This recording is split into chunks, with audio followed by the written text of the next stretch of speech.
Hey, what's going on, guys? My name is Spero, and today I wanted to give you 3 tips for every time you're buying a used car. All right, guys, tip number one when buying a used car: try to acquire the VIN of the car, either from the dealership or the private seller. What a VIN is going to allow you to do is run a Carfax report. A Carfax report is going to tell you if the car's ever had any recalls, ever had any accidents, or ever had any problems. It's also going to tell you the previous owners. If on this report you start to notice that there's a lot of problems with the car, I'd recommend steering clear, because you never know if there's anything underlying that hasn't been properly resolved with the car. Another quick bit of research that you could do is just simply looking up the car make and model. Google is going to show you a bunch of reviews from other people, whether it's in video form, blog form, or news form, and that's going to allow you to make a proper judgment on the car. Tip number 2 I have for you guys: fully inspect the car, whether it's damage on the outside or damage on the inside.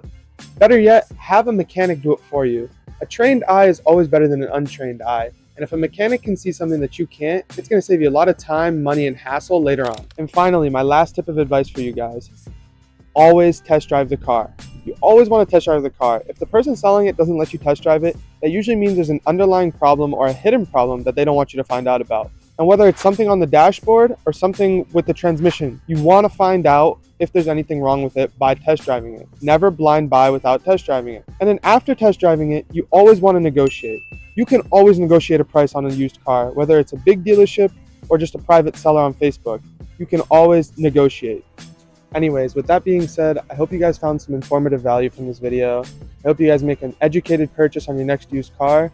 And if you guys have any questions, feel free to leave them down in the comments and I'll try to answer them to the best of my ability. Thank you guys, and I hope you have a great rest of your day.